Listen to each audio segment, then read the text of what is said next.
High guys, കിസാനാനയുടെ പുതിയൊരു വീഡിയോയിലേക്ക് നിങ്ങൾക്ക് അവർക്കും ഹൃദ്യമായ സ്വാഗതം. ഇന്ന് നമുക്ക് പച്ചക്കപ്പ കുറച്ച് അരിഞ്ഞ് ഉണക്കി ഏപ്രിൽ മെയ് മാസങ്ങളിൽ മഴ സമയങ്ങളിൽ നമുക്ക് ഉപയോഗിക്കാൻ വേണ്ടിയിട്ട് വെക്കാൻ പോവുകയാണ്. അപ്പൊ നമുക്ക് അതിന്റെ വീഡിയോയിലേക്ക് പോവാം. ഓക്കെ, സുഹൃത്തുക്കളെ, നമ്മളിപ്പോൾ പറിച്ചുകൊണ്ടിരിക്കുന്ന കപ്പയിൽ നിന്ന് ചെറിയ കപ്പകളാണ്, അതായത് വലിയ കപ്പകൾ മാത്രമാണ് നമ്മൾ കൊടുക്കുന്നത്. അതിനകത്ത് ചെറിയ കപ്പ അങ്ങ് പോവില്ല. അതുകൊണ്ട് അതിന് മിച്ചം വരുന്ന കപ്പ നമ്മൾ അരിഞ്ഞ്, അതായത് നമ്മളത് അതിൻ്റെ കരിന്തൊലി കളഞ്ഞിട്ട് വൃത്തിയാക്കി നല്ലപോലെ അരിഞ്ഞ് ചെറുതായിട്ട് അരിഞ്ഞിട്ട് ഉണക്ക കപ്പയാക്കാനാണ് ഇപ്പോൾ നമ്മൾ തീരുമാനിച്ചത് ഇങ്ങനെ ചെയ്യുന്നത്.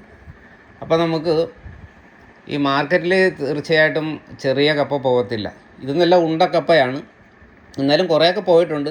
എന്നാലും നമ്മൾ പറിച്ച് വരുമ്പോൾ കുറേ എണ്ണം ഇതിനകത്ത് മിച്ചം വരും. അപ്പോൾ ആ സാധനങ്ങളാണ് നമ്മളിപ്പോൾ വൃത്തിയാക്കി അരിഞ്ഞ് ഉണക്കാനായിട്ട് തീരുമാനിച്ചത്. ഇപ്പോൾ നമ്മൾ ഉണക്കക്കപ്പയായിട്ട് ചെയ്യാനാണ്. നമ്മൾ ഇത് അരിഞ്ഞിട്ട് നമ്മൾ നല്ലപോലെ കഴുകി വൃത്തിയാക്കിയിട്ട് അതിൻ്റെ ഒരു കറയുണ്ട്. ആ കറ കളഞ്ഞില്ലെങ്കിൽ ഇതിൻ്റെ പുറത്ത് ഒരു കറുത്ത കളർ പിടിക്കും, പശ പോലെ ഇങ്ങനെ പിടിച്ചിരിക്കും.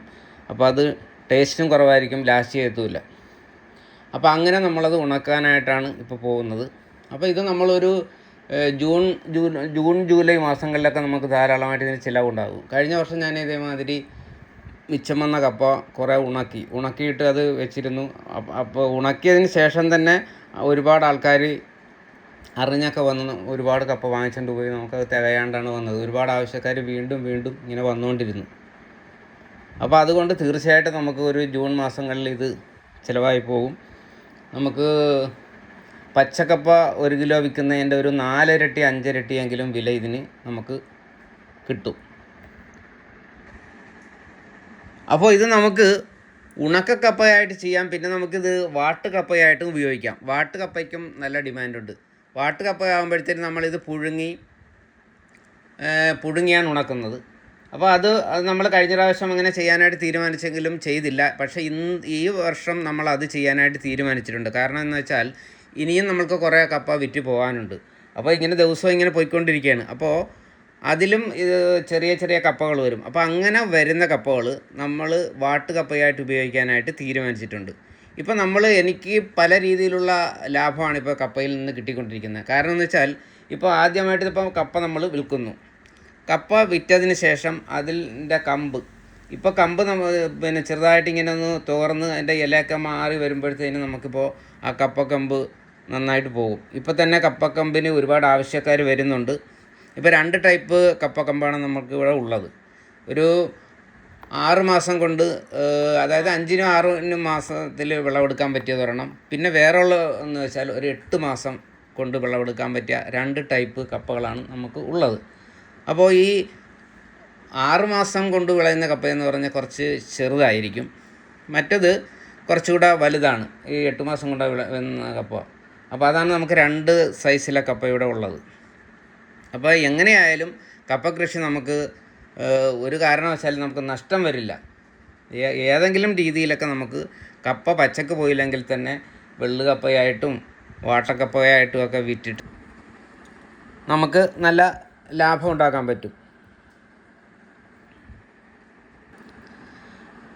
ഇപ്പോൾ കപ്പ കമ്പിനാണെങ്കിൽ പോലും ഒരു കമ്പിന് ഒരു 25 രൂപ 30 രൂപയൊക്കെ വെച്ചാണ് പല സ്ഥലങ്ങളിലും. ഇപ്പോൾ ഞാൻ കഴിഞ്ഞ അടൂർ ഭാഗത്തൊക്കെ ഞാൻ അന്വേഷിച്ചപ്പോൾ അവിടെ 20 രൂപയാണ് ഒരു കപ്പക്കമ്പിൻ്റെ വില വരുന്നത്. പക്ഷേ ഈ ചങ്ങനാശ്ശേരി ഭാഗത്ത് അവിടെ വിൽക്കുന്നത് 30 രൂപയൊക്കെയാണ് ഒരു കമ്പിൻ്റെ വില അന്വേഷിച്ചപ്പോൾ വന്നത്. ഇപ്പോൾ ചേർത്തല ഭാഗത്തൊക്കെ വിൽക്കുന്നുണ്ട്. ഇവിടെയും കമ്പിന് വില കൂടുതലാണ്. അപ്പോൾ നമുക്ക് എങ്ങനെയായാലും ഒരു 20 രൂപയെങ്കിലും വെച്ചൊരു കമ്പിന് നമുക്ക് കിട്ടും. ഇപ്പം ഞാൻ കപ്പ കൃഷി മാത്രമല്ല ചെയ്യുന്ന, സമ്മിശ്ര കൃഷിയാണ്.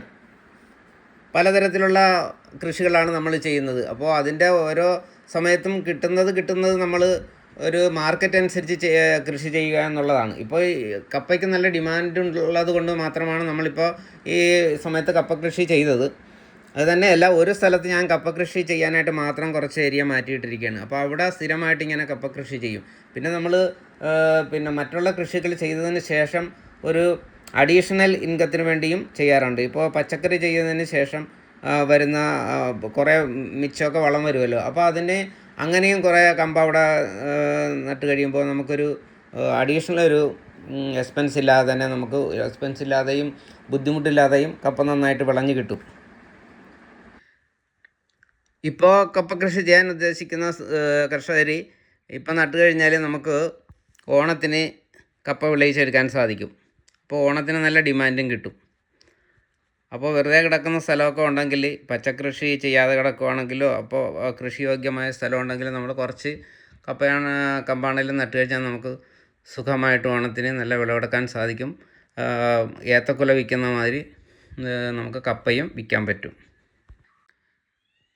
ഇപ്പോൾ കൃഷി ചെയ്യാൻ ഉദ്ദേശിക്കുന്ന കർഷകർ 6 മാസം കൊണ്ട് വിളയുന്ന കമ്പ് ഇടുകയാണ് നല്ലത്. കാരണം എന്ന് വെച്ചാൽ നേരെ നമുക്ക് നന്നായിട്ട് വിളഞ്ഞ് ഓണത്തിന് നമുക്ക് വിളവെടുത്ത് പിന്നെ വിൽക്കാൻ പറ്റുള്ളൂ.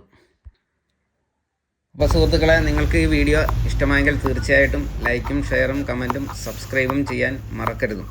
മറ്റൊരു വീഡിയോയിൽ വീണ്ടും കാണാം. നന്ദി.